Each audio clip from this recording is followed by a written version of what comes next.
This is the pilot episode for our podcast. My name is Esteban Solis Loya. I live in Lindsay, California, really small town. Grew up here, very proud to be from here, and we have a lot of experience and um, a lot of years of kind of figuring out what we're trying to do and doing it, and it's kind of working out really well. So super excited to be here. I can't wait to share my insight with all of you and to learn from all the viewers too. So I'll pass it along to everyone else. Hello, everyone. I'm Jonathan. We decided that we've had such great, epic chats lately that we had to start filming some of these.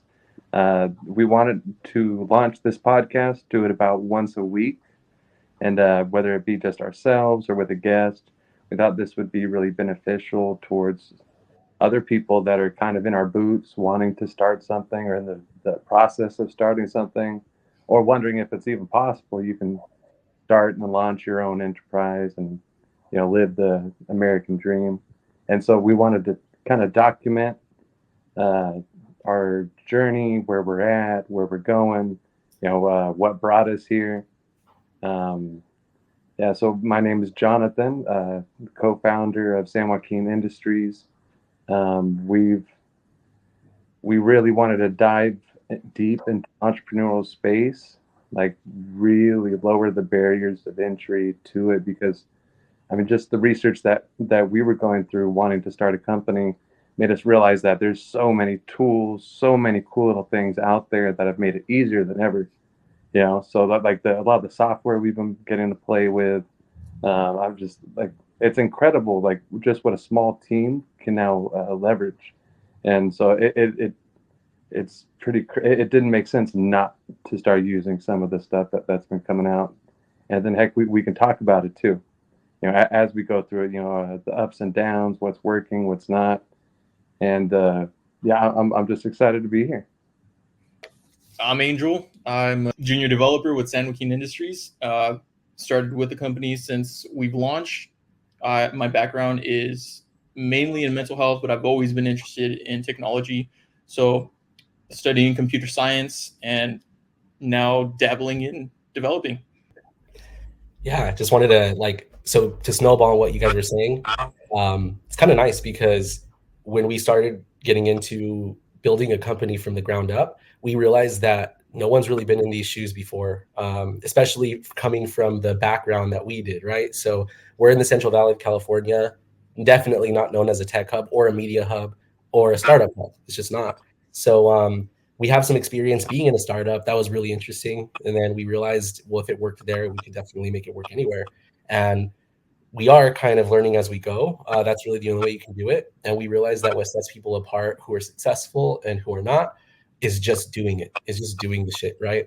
And making sure that we use really good tools and then let everyone else know about those tools. Because if we can do something and someone can learn from it, then why would we not share that information? Because honestly, the area is not fun if you don't have a bunch of energy, a bunch of startups who are kind of bringing energy into the valley, into these cities, and for selfish reasons, I want a more diversified economy because I want more clubs and bars and breweries and cafes and all this stuff. And we know that the best way to diversify an economy is to bring energy. So just kind of keep following us and keep seeing what we're doing because what we're doing is actually working.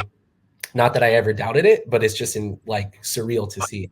And when we started, we were kind of like figuring out what's the team going to look like. And Gator reached out to me, and we had really similar goals. And then not soon after that, after actually founding San Joaquin Industries, that's when Angel hit me up, and we met at a brewery. It was really cool, and we wanted him on the team. So we're going to see where this goes. We have a couple other people who are in the team as well. We'll feature them in future podcasts, but yeah, super excited, super dope. I think what we're doing is pretty cool. All right. So where it all began, before the pandemic, 2019, right before COVID started, I was actually taking in-person classes at a tech startup that was a few years old, and it was called Bitwise Industries in downtown Fresno. It was everything you would think was not possible in a place like Fresno, especially downtown.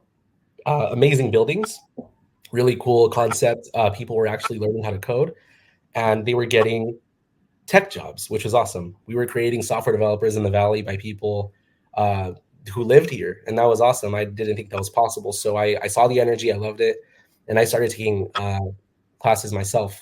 COVID hit, and the transition happened where we were doing virtual classes. After that, I got invited to be a TA for the intro classes, started doing that. Then I got hired on as a student success specialist. That was really cool. Let me take a step back.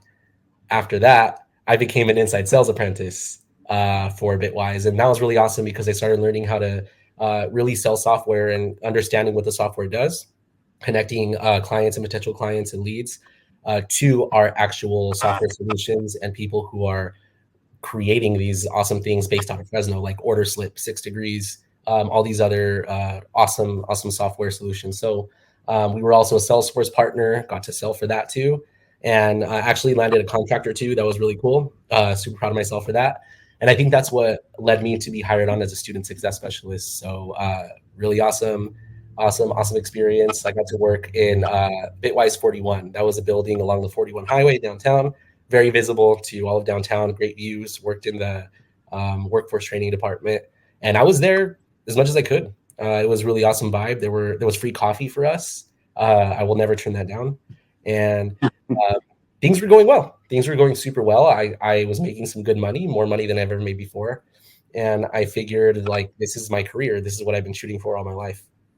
And then Bitwise started growing. We expanded into like 9 different cities or 10 different cities, including Chicago, in a bunch of states.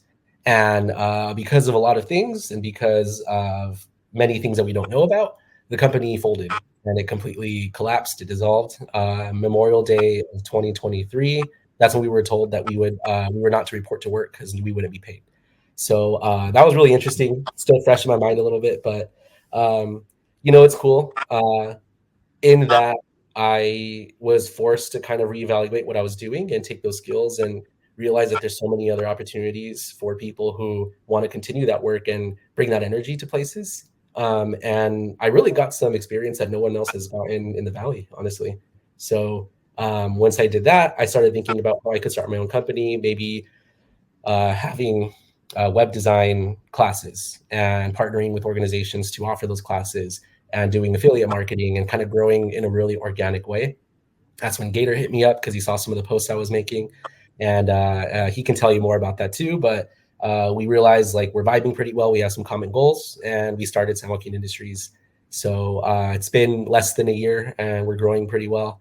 We have some awesome affiliate relationships and it's cool. It's cool. I'm super stoked. The next 5 years are going to be incredible because if we've grown this much in less than a year, imagine what we can do in 5 years, 10 years, 20 years. I mean, there's no telling where San Joaquin Industries will grow and where we'll be by that time. So just so you all know, we have a portfolio company under San Joaquin Industries called Grove Studios. That's kind of the media arm of what we're doing. And we're realizing that there's so many things we can do with the divisions that we have within the company. So it's a little bit about my story. There's lots going on. I'll update you guys as we grow and as we continue making podcast episodes. So happy to be here. You mentioned Bitwise, and this is kind of selfish, but when I initially started taking tech seriously and pursuing it as a potential career or a very strong hobby, Mm-hmm. I saw the Bitwise 41 and I was like, let me look into this. And then I go click on the link. This site has been shut down. I was dumbfounded. I didn't know what to do. I was like, damn, that was my one shot in the Central Valley to pursue tech seriously, I guess. But to backtrack, I've always been interested in tech, mainly hardware stuff. It's all started once the iPhone came out and smartphones came out. I wanted to upgrade every year back in the good times when it cost like $200, $99 to upgrade to a new phone, and we had a lot of lines. So I would always be swapping back and forth with phones and researching software, becoming a developer bug, and trying to jailbreak a phone that just ended up blocking my iPhone. It was not a good time. And I was super broke at the time. So when my iPhone got blocked, I panicked. I was like, damn, this is my one nice piece of technology that I have, and I just ruined it. Turns out I just needed to do a restore, and that was fine. But yeah, that's where tech started, and then I also dabbled in performing arts, and I played the violin. And around that time, I think middle school, I want to say, my instructor, he was talking about pathways and how some people go to a different school to play the violin or to be in orchestra, and it was just for the first 3 periods, and then you go back to your original school. And so the school where it was being held at, it was a performing arts school and an engineering school. And so they started talking about those, and I was like, okay, this is what my professor's talking about. So I enrolled, and I accidentally, with misinformation and a misunderstanding, fully enrolled into a performing arts academy instead of the engineering, which was what I was interested in. And by the time I figured that out, it was too late to switch over. So I kind of had to let go of my dreams of technology for a little bit. And I was really looking forward to it. In middle school, I was also in, I want to say, what was it? It was like a workshop where it was woodworking and also very electrical stuff too. And I strived in that. It was one of my favorite classes, probably the only class that I look forward to. And yeah, engineering would have continued that, and that got moved away. So again, I strayed away from technology for a little bit. And after high school, um, I wasn't sure what I wanted to do. Wanted to do something practical, so I ended up becoming a psychiatric technician. Went through the program. So my career as of now is mainly consisting of behavioral support, acute crisis, developmental disabilities, a lot of mental disorders, and still continuing a passion for technology and dabbling, researching some stuff. Um, and after a while, I said, you know what? Let me further my education and treat technology as a hobby. Let me go back to school. I have the opportunity to go to school and gain some knowledge in a decent hobby. So I started my bachelor's in computer science and kind of went from there. It was a struggle. It was starting over into a whole new field that I knew nothing about. It was a good process. It was nice to learn a lot. Because of that, I started doing side projects, researching HTML, following a bunch of tutorials. I was into tutorial hell, just stuck. I could not, for the life of me, figure anything out. I think I downloaded Python at least 6 different times. What I did with it, I don't know. Uh, and Bootstrap, still don't know much about it. I just know it's installed on my computer. But I started figuring stuff out eventually, and I was able to make a small little website that I felt pretty confident about. And I was looking for internships after that. I was like, you know what? Let me learn on the job, and I think that's my best route to gain some decent knowledge and succeed in tech. And that's when San Joaquin Industries came upon my Instagram page. And yeah, I reached out immediately, said, hey, Esteban, just letting you know I'm a comp sci student and I have a little bit of background. Can we meet up? And that's where we met at a brewery.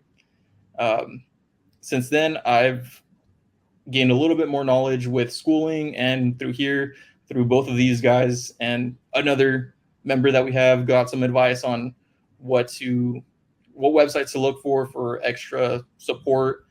And eventually I had some decent knowledge, and here I am, a junior developer, still learning a lot, but the learning never ends in tech. I like that you said that. Yeah.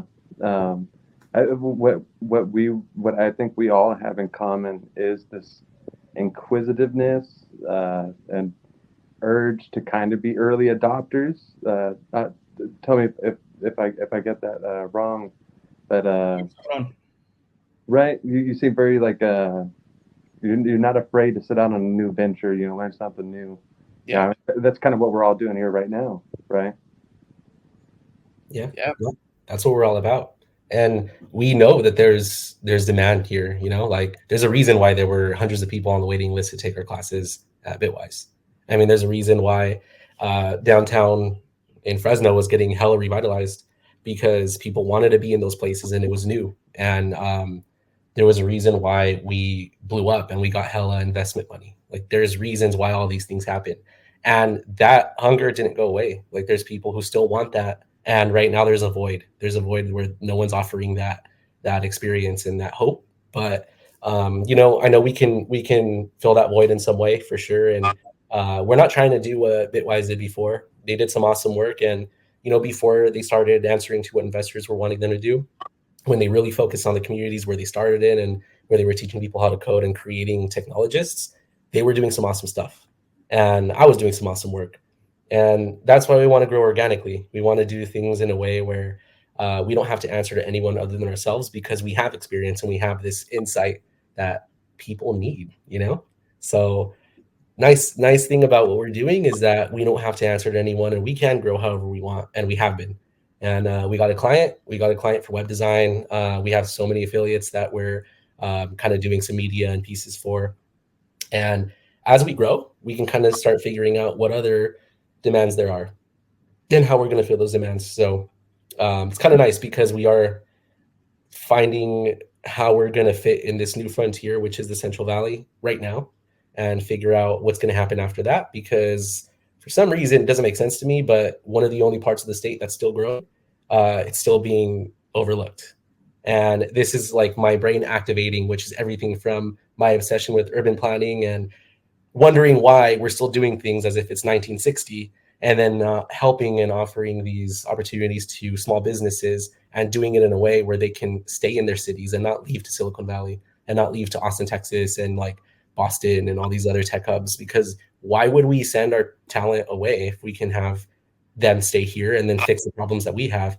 Other places can't fix agri-tech problems because they don't know. Like we're growing the food for the nation and sometimes the world. So why are we not going to have our own people fix those solutions and then contract out? It just doesn't make sense to me.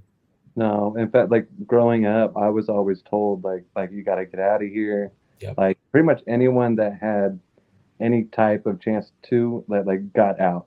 You know, like I did right after high school.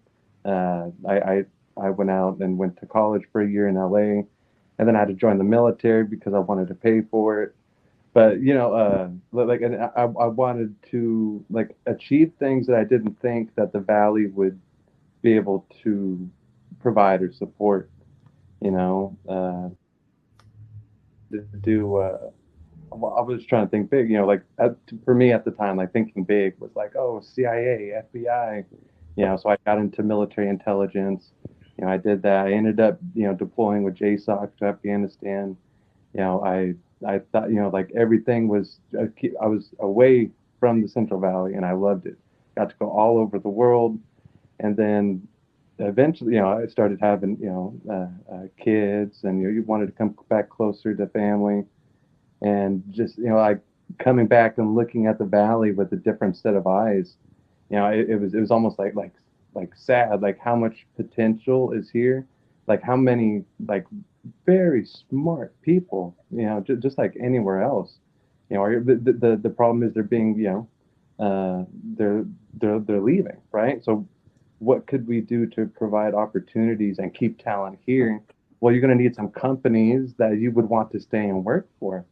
You know, the best job in my hometown is, you know, in a glass plant.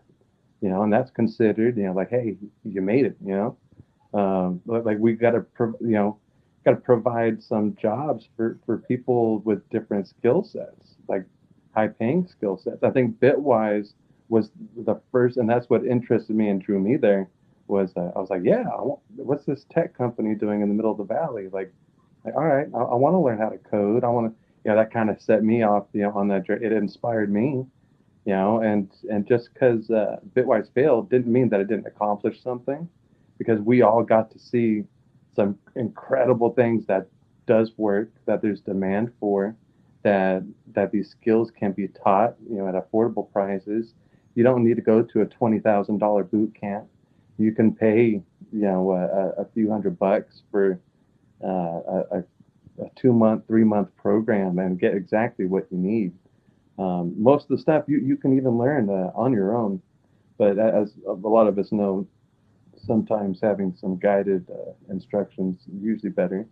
But I mean, there's no excuse not to try to develop, our skill set, like here and now. Like we're not promised tomorrow. We're not so why not? I'd rather go down like striving to achieve something, better, like purpose, like fulfillment, like those are the things, that a lot of us kind of have to give up on, or we think we do early on. And then, biggest thing is I don't want to be, 60, 70 years old, and then I have this long list of things that I regret not ever trying. And that's what led me to hey, like I'm selling these things, for other people. Like, how cool would it be to sell something for me? Like how much more fun is a cold call when it's your own product or service, that you're selling? It becomes way more easy and fun and excited. Obviously, you get excited, and that's what I know. I was like, all right, I gotta venture off and do something on my own. We saw some really good blueprints. We were able to get together and compile a few things, and then turn this company, which started right as just we were just doing the services business, websites, and then we're like, oh wait, what else can we do? SEO. I wanted to I had a book I've been working on. I was like, hey, we can do publishing, and like, well, we know most publishers, take 80-90% of the profits, and most people, hey, what if we can offer to be substantially, cheaper and more fair towards an author? Like, we could start publishing other people's works too. And we've already got a couple people right now that are working on books that have already agreed, to have us publish them, which I'm excited about. And then the marketing side, we've had a couple people come to us, that we're so it's like we're not just one thing. We're like a business in a box for entrepreneurs. If you can think it, you got an idea, well, we can help get you there, everything you need. We're writing some really awesome blogs. We're starting this podcast, which I'm excited about, and we get, people get to follow along with us, and then learn too. Because one of the biggest things, like my most enjoyable part about the Army, were the chances where I got to teach, the things that I was learning. New soldiers coming in, and then training them to be, human intelligence collectors. Like, I loved it. I always thought, hey, maybe I'll be a teacher. But I mean, we are all kind of teachers right now, and I want to be a mentor to entrepreneurs and people all around the world who want to stop. Like, it's okay if you do, but I don't want to be, a pawn in someone else's, game, or a cog in a bigger machine. Like, we want to have a little more agency and have an effect. And for those, who do, those are the type of people that we can help. You want to learn how to code, we'll help you with that. You want to market something, we can help you with that. You're trying to, whatever you got an idea for an amazing app, we'll build it. And we'll walk you through every step. We'll brainstorm right there with you, and mostly because I want to see other people succeed. Like that gives me fulfillment. Being able to know that I was able to positively affect just one other person, like that gets me going. Nice. Just know Yeah. you positively affected me already. Oh, heck yeah, I love it. Already looking for a promotion. Never going to look. Yeah, I agree with everything you said. That's one of the reasons why I feel so comfortable casting a wide net and doing so many different things, because there's really no wrong way to start a business, and seeing what sticks, where views are, where traffic is, and what works and what doesn't. So, for example, Growth Studios on our platforms, especially on social media, I'm testing out different AI software and seeing what people like, and trying to figure out, like, okay, it's more on the entertainment side of things, but people might like a little bit more of the astrology side of things. So if we can figure out a way to monetize that, but just also help people and give them information they're looking for, why not? On this, at the same, on the other hand, we're also doing affiliate marketing because we've used that software, and that's why we write the blogs, and we're going to start producing video content because we've used that software and it works for us. So if we can kind of make things easier for everyone else and cut out the middleman in some ways, but also let people know like this is how you can grow a little bit faster, especially when everything's against you here in the Central Valley, then we're going to do that, because harboring all that insight doesn't make any sense. And that's not the world we live in. That's a very 20th century viewpoint and understanding of how this country works. And we're seeing the effects of that. American dream looks very different now. And if we can help others and figure out what's going to get you set up for success the same way that we've started doing that, then of course we're going to do that. And back to your point, Gator. So after high school, I went to Loyola Chicago, spent 4 years over there. Awesome experience, incredible city, very, very cold in the winters, very humid in the summers. Other than that, oh my God, incredible, incredible. And I realized when I was over there, and I love telling the story, I realized when I was over there that it is so true that people over there in that city and everywhere else, they're not smarter than we are here. It's just not true, and there's data for that. So I was in a class. It was like an urban kind of like an urban development class, and kind of figuring out why the city is the way it is in that year, which is like 2014 or something, and trying to figure out like what solutions could be brought to make the city more equitable and diversify the economy and actually bring more revenue into the city. Loved that course. It was awesome until one day. So we were looking at our respective school districts, and every student was saying like, I was going to like this school district in Joliet and this school district in St. Louis and all this stuff. And majority of them were private Catholic school districts. And my assumption was that they would have outperformed Lindsay Unified School District by light years. That's what I assumed, right? Turns out the exact opposite happened. We outperformed every other school district that we talked about in that class. And the professor looked me dead in the eyes and said, this can't be possible because your city is majority Hispanic. That doesn't make any sense. And I was like, what?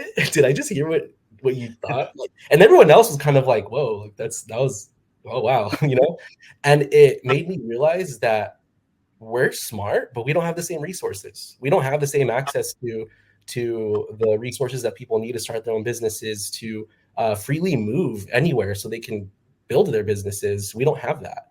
And that's what sets us apart from everywhere else. So that's a barrier that many other places don't need to deal with. And I realized, damn, like I love this place. This is awesome, but it's not home. And home needs help. And not saying that I'm this like, that any of us are these saviors who are going to come in and fix everything. It's not going to happen. But what we can do is offer alternatives and offer solutions that we've realized work for us. And these insights really help because it makes me realize like I'm a data-driven person. And when data tells me that I'm right, then I run with it for sure. And, you know, no shame at all to any of those other school districts. I'm sure they have their own issues, problems, barriers that they deal with and stuff. But come on, a rural city of less than 15,000 at that time, outperforming the best private Catholic school districts in the country, with people getting full ride scholarships to Loyola Chicago. That's incredible. And that's Lindsay. So imagine Visalia, Fresno, imagine Clovis, Madera, Sanger, Fowler, Hanford, all these other places. So we have a lot of talent, but we're leading our talent and sending them off because we're not listening to what they want. And we're not listening to what our local economies want. And we realize that if we can really offer an alternative and offer something that makes people want to stay and kind of learn from what we did and start their own things, then that's what we want to do. That's what we want to do. And we know it can work, and it has worked before. So yeah, I like getting on my soapbox a little bit with that because it's just insane the perspectives people have. And I think that in itself is a barrier because we're entrepreneurs trying to start something in the Central Valley, and the way the world looks at us is interesting and we feed them. So it's kind of one of those things where it's like, we need to start getting a little bit more proud of where we're from, and we need to start building up our own places and start realizing that we can live a different type of American dream here. And it's okay if someone needs to leave, and it's okay if someone needs to go and explore other places, because the valley is not for everyone. But we shouldn't be bleeding so much of our talent that we don't have any solutions. Right. And now, because of Bitwise going down, there's an influx of talent, of people now involved and experienced in the tech industry now that are looking for work. So now all of a sudden, like, because before there really wasn't, like that, like a couple of small agencies here and there, but not like hundreds of people that know how to code all of a sudden now available to be pulled in. I mean, and that's a pretty big barrier to starting some kind of tech or software company. It's attracting the right talent, or even having access, to that kind of talent pool. And when there's not much else going on, all of a sudden they start coming to check you out, which is great. We've got Angel here already rising up through the ranks, and he's going to be training the next group to come on, and it's going to be exciting. Yeah, all of this in less than a year. That's incredible. Yeah. Yeah. I know one of the projects that I would love to work on, and it's something that we've talked about before, and we have a lot of ideas, and we're working on so many different things. And again, it's like casting that wide net, that perspective on running a business. But one of the things I noticed that the valley is really strong with like food vendors. The valley is really strong with small businesses in that sense, and they're non-traditional small businesses, right? Non-traditional, where like you don't think of them as having their own clientele, as needing set tech solutions and software solutions and stuff. So my mind goes to, well, how can we help them? What are their barriers? Central Valley, we grow food here, and like, why wouldn't we start targeting these populations and these demographics? Because like this is ground zero. This is ground zero, and it's the new frontier of tech. And props to Bitwise for kind of choosing Fresno and wanting to build something that was awesome. And now that that's not there, what are we going to do? What are we going to do with that? And how are we going to help businesses that are already here and people who have their own ideas of what they want to do and grow? And there's no shortage of solutions, and we're still talking about ways to do that. And now with so many different like breakthroughs in AI, in automation, in different languages and web development and stuff like that, allows us to do so many things that we couldn't do even 5-10 years ago. So it's awesome. It's awesome. And people are hungry for that. They're not like just hungry for like food vendor food, obviously, but they're hungry for what they can do to actually have a sustainable business that allows them to, buy a really dope house in a place that they want to live in, where they can provide for their families, where they can go and spend time for recreation, spend their disposable income, because that's how you fix things. That's how you fix things. You kind of start from the bottom up, and you empower people, but doing it in a way where it focuses on the economy. And I think all of us here have very like independent views of what reality should be, and what our towns and cities should be, and what entrepreneurship should be. So it frees us from these constraints that anything, when it comes to spiritual religious views, when it comes to politics, when it comes to anything that kind of cages you into how you should view the world, we don't really deal with that, because we're thinking outside the box, and we don't have to answer to anyone except for ourselves and the people that we serve, which in my view is one of the superpowers that we have. And if all we do is just be real, make some awesome technology, and use it in ways where we make a sustainable income and we can grow our company and it helps other people, then we're good. We're good at that point. And that's what kind of allows us to grow and to actually create these apps. It's like that hunger to learn. And every day we're learning about how to do this, and every day we're learning like this method of running the company when it comes to marketing works better. Or if we're writing blog posts and getting people and kind of directing traffic to our affiliates because we trust them, there's better ways to do that. And we find out that there are those ways, we learn about them, and then we implement them. So if we're doing that already in all aspects of the company, and then we have that hunger to learn, like Swift, for example, then that is what's setting us apart, because we have that freedom to actually learn and go wherever technology and the industry is telling us to go. And it's cool because there's no red tape, no bureaucracy. Like it's us, and that's why I'm so excited. I'm so excited because like it's working, and the awesome thing about everything working is that um, it lets me know that in a year we're gonna be on some good shit. Really. I mean, none of us went to Cool. school to learn how to do pretty much anything that, not a lot of what we're doing right now. I didn't go to school to learn how to code or, I mean, I took some business classes. Business finance was amazing. It kind of applies, but like the fact that you can just go on YouTube for a few hours a day and learn any language you want in a matter of weeks is insane. It's like, because I mean, it's basically virtual real estate, right? I mean, every business these days needs some type of online presence. If it's Yeah, so being able to have the tools, it's like home builders, right? If you know how to code, you're a home builder, and that's something that's not going to go away anytime soon. And plus, it's empowering. I mean, sometimes like I freeze up just thinking like the amount of things that we could do, like any given day.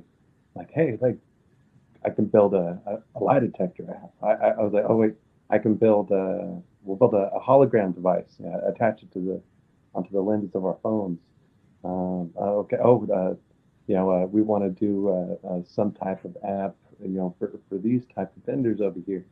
And then obviously you start looking around at everything, and then that's been something that we've all been battling with since August and September is, well, there's an unlimited amount of things that we could do, especially when we've been messing around with some machine learning, even to machine learning architecture.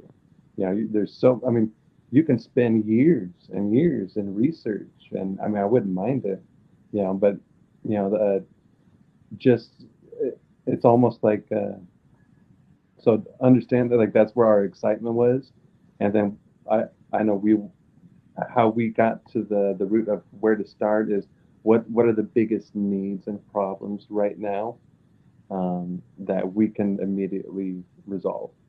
And that's why we started first, with the web design, and it's really just grown into like a full vertically integrated media company where we can build our own software and products. I think that kind of sets us apart from a lot of people. I could see us in the future doing.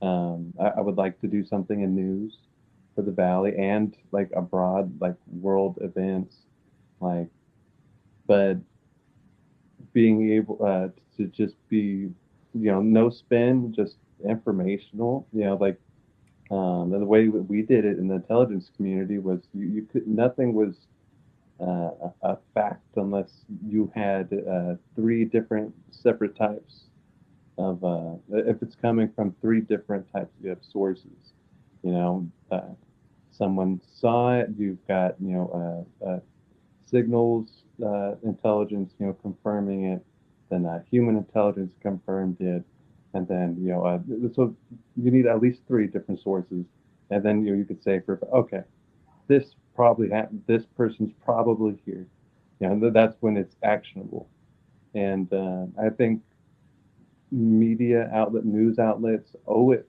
to the readers to be as diligent as the intelligence operations, because what you say and do have a huge impact on the population, on things that happen, and we see it, and it does. Everyone's got their own spin and agenda, and it's very, very easy to manipulate. It's very easy to divide and conquer. It's you can be polarizing. You can turn and twist to feed your own agenda, and that's something that leaves room for uh, businesses to be more authentic and really just get rid of the noise. And so, if we could just go through like with really great, like instead of everyone immediately jumping onto the news that's going and reporting and saying the same thing, It's some weird long game of telephone. Like, we would, step back and gather, gather the facts, to get everything from at least three different sources. If it all corroborates, then we can come out and say, this is what happened. These are our sources, and I'm not going to tell you what I think about it. This is what happened, and people have a right to know and have accurate information fast, minus the Completely unbiased. yeah, because it takes so much time to sift through a lot of the biases and the messaging. Like whenever I watch the news, I find myself, you're half listening and you're holding it, and then you're waiting. You're going to you're like, okay, cut this away, cut this away. What were the facts? There's a kernel of truth in everything. Or where are those kernels? And it's like 80-90% of it's not, you don't even need. It's just fluff. Yeah. Yeah.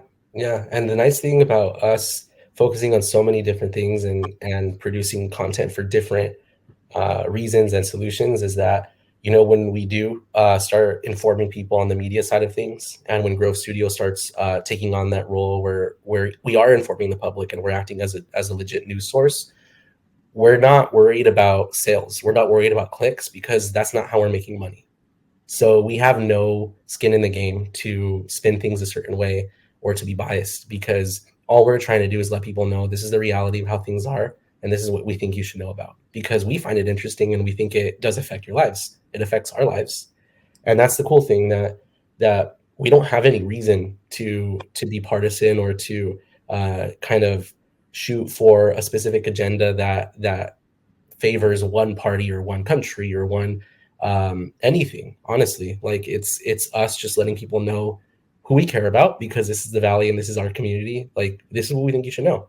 And I think people like realness, and they like when people don't try to play them for money, because again, we're not making money off of our intent is to not make money off of news stories, because in my opinion, that's something that everyone just has the right to know. And if we do make money from that, then the nice thing is we can use that money to have better production value and to have a wider reach for people, And this is the beautiful part of having this independence, where we can have a real relationship with our web design clients, and we can have a real relationship with our affiliates, and we can have a real relationship with the people who consume our news. And it's awesome. It's awesome, and it gets me hyped up, because it makes me realize that, again, there is that hunger for this realness, and people aren't getting it enough. And it's such an easy, like, low barrier of entry. So why wouldn't we do it? Why wouldn't we do it to fill that void? And we've been doing that so far. So if we can step into that world, which we are, then it's going to be a benefit for everyone. I agree. So, kind of related to content, we have a very important thing that we have to do. We have to pose for thumbnails. Ah, I forgot about that. Yeah. Yeah. well, let me get my cup in there, because I really like this cup. All right. Let's see. So number one, we have to take a picture of this. Get out your phone if you got to take a picture of this. Our first podcast. Yes. All right. Let me get ready. And then after, All right, I'll take a screenshot looking too. slick, Jonathan. Oh, all right. All right. Oh, shit. Hold on. I don't know how long we got to do this for. That's actually like my biggest advice that I would tell anyone, from like going to intelligence to sales to this marketing, like, it's authenticity. Like, give humans credit. We've got bullshit meters. You can tell when something's not right, even just a little bit. We're used to it. We'll give leeway in a movie or certain productions, even certain outlets. But I mean, the whole reason why podcasts and YouTube has been so popular is because it offers the chance for people to be authentic and organic, and it's something that hasn't really had a chance to come around yet. It's pretty cool. The authenticity works, It does. It which does. is it's cool because I mean it leaves you free to be you. I mean, because no one can be you better than you. I don't think. And if there is someone, then that's pretty shocking. And I would want to meet them, They might want to be you. honestly. Yeah, yeah, I agree. And the difference between us and like big established media companies is that, um, like their stakeholders are the people who pay them, but our stakeholders are the people who consume our media. That's the difference. So we answer to them. We want to know what they want to learn and what they want to be informed on. And that can be anything from news to what software did you use to do your own accounting? How do you do cookies? Like I don't know the laws behind how to legally, get people to accept cookies, and I don't know how to stay compliant in my state. That's We okay. have, yeah, yeah, and we've But done that. We've done that. there's a plug-in for that. There's an app for There that. is an app for that, for sure, for sure. Cookie, yes, that's what we use. It works. It works. It works. And this is why we write the blog posts, and this is why we encourage people to use these things, because it's made things so much easier for us, and it lets us cast a wide net. It lets us focus on media and web development and marketing and publishing, and we can do all these things because we're not doing remedial tasks, because all these software that we use are automating everything. And it's nice because like I feel like we have workers. I feel like we have workers who are helping us and doing the remedial tasks. So we're kind of taking a shortcut in order to like help more people than we could have before, because our time would have had us spread thin, and we don't want our time being spread thin. We want to address all these things. Right. It'd almost be a shame to waste this once in a lifetime like this window of leverage that small creators like us have and small businesses is like us three right now have the production capacity of 100 people in previous years. Like what I'm able to do now with some of the software, with just Chat GPT in general, it's like yeah, it's like having our first 200 workers all here and ready. It'd be a wasted. I feel like it's something that I would definitely regret if I wasn't about to start using this, because now these bigger tech companies, they know, like there's a reason why they're laying off so many people. Like we're racing to the middle, like, but we don't have to fire anyone to get there. Like like all of a sudden now, a lot of people have a lot of extra employees. Did you hear about the layoffs that happened this week?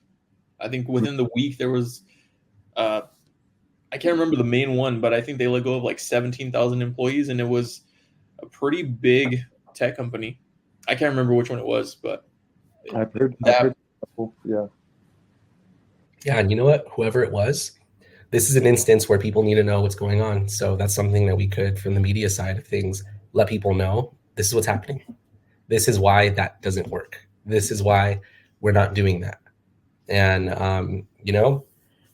now, because tech is so much more accessible to the average person, we don't have to do that, and it's so much more accessible, where people who you would never think could get into tech or media, they could benefit from that information, and they can start their own thing because they can use the same exact software and same exact shortcuts that we are, and they can actually directly compete with these multi-billion-dollar companies, because they have something that those companies could never have, and it's the trust of their communities, because they're an average person who like maybe might babysit your kid or makes tamales and like sends you like 500 or whatever, right? Like they're the people that you would trust. So if they're creating something that's really cool and you want to support them, I would. And that's the beauty of it, where if people don't know how to do that, then that's where we come in. We can kind of step in and say, this is what we've used, this is what I think you should do next. And it's kind of a form of consulting, but in a way where we don't have any skin in the game except for a more diverse economy, ways for people to actually grow the same way that we are. And who knows what the Valley and this part of the world will look like in 10 years because of that kind of growth and because of that kind of trust. And that's what we're excited about. Like, that's the future that we're manifesting. And, the last year has really been insane for me because I've really come to understand what that actually means, that word, manifestation, manifesting, and understanding that you do manifest your own future by what you think you can and can't do. And if you do negative self-talk, it's not going to happen. It's just not. And then if you start saying like, I am going to do this and I'm taking the first step and it's done, I take the second step and it's done. It doesn't have to be this like new age thing. It could if you want to, but it doesn't have to. And that's really just manifesting the future, because once you take that step and you don't give up, you're going to get there. And it's not for a lack of talent or a lack of intelligence, but just for a lack of motivation. And that's cool. That's cool. I've learned that, and I think that's why we are doing so well. And I think that's why we haven't collapsed and we haven't had infighting, and that's nice. It just feels so good because we vibe so well, and if there's issues, we just bring it up, and we know that we're all in the same position, so we have the best kind of future in our heads about what the company should be looking like. And we've shifted according to that, and it just works so well. And it's all manifestation, just figuring out what do I want and what do I want the future to look like for us. And we're getting there. Yeah, I like what we're doing. Like we're building in the open. We're being transparent, so we're showing a blueprint, hopefully for others to follow. And also helping people realize, to get rid of their self-limiting beliefs, because that's what that held me back for a long time. I didn't think that I was, I wasn't really into computers at all until until I was trying to figure out what I wanted to do next. It was one of those things like I was like, I didn't, I'm not anywhere close to Silicon Valley. There's no tech jobs here. And it was, and before the pandemic, no one, like, work from home wasn't really a thing. And so it was really like, oh, yeah, no, it's been crazy. I've seen like more times than not, like, what can be accomplished just by not giving up, just by being persistent. And as long as you don't give up, like, you can get further than anyone could have ever, like, it's almost, you will make it if you learn from your mistakes and don't stop trying. Like, that's like 90% of the game. Like, you could take anyone, and anyone can learn any skill if they're willing to do that. Like, there's no skill that's beyond, someone else. I literally believe that. Like, I've seen it. All different types of people, different backgrounds and skills come together to learn some very new and hard skills, and all of them were able to do it if they didn't stop. Like, think about like the greatest home run hitters of all time, the greatest quarterbacks of all time. They also got struck out the most and threw the most interceptions. The people who failed the most are going to succeed the most. Speaking of baseball, sorry, off topic, but it just came into my head and I can't let it go. One steroid hit the baseball, and there was home runs after home runs out of the park. I gotta love it. That was a time to be alive. Yes. I like baseball. It's Go Dodgers. Yeah. And that yeah. Hey, we do shameless plugs for our affiliates, so like shameless plugs for who we support too. Next episode, I'm wearing my Fuego FC hat for Fresno soccer team. So, yeah. All right. I'm gonna get like a copper fit knee brace, and then I'm gonna start reaching out to them. Yeah. That's honestly why we're doing what we're doing. That's you guys know a little bit more about us, and we're gonna offer more insight as to what we're doing, as to why we do these things. And this is just the first episode, and we encourage all of you to let us know what you want to hear. Let us know what you're interested in. What do you want to know about us? And what do you want from this region? What do you want to see in your cities? What do you want to see in the media and tech ecosystem that is almost non-existent here in the Valley? What do you want to see? Because these are the things that inform us and let us know where the demand is.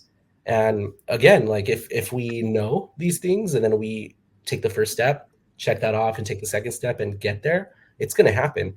But it helps us by you all informing us what you want to see and what you would love to be part of. And that's exciting for us. Yeah, absolutely. And don't forget, like and subscribe below. Rate our podcast on Spotify, available on all anywhere you can get your podcast from, we'll be there. And if you want to send us a DM, I'll send you our Venmo. Absolutely. We take Cash App too. All right, everyone, it's been good. We'll see you at the next one. This is San Joaquin Industries and our first podcast episode. So we will see you all soon.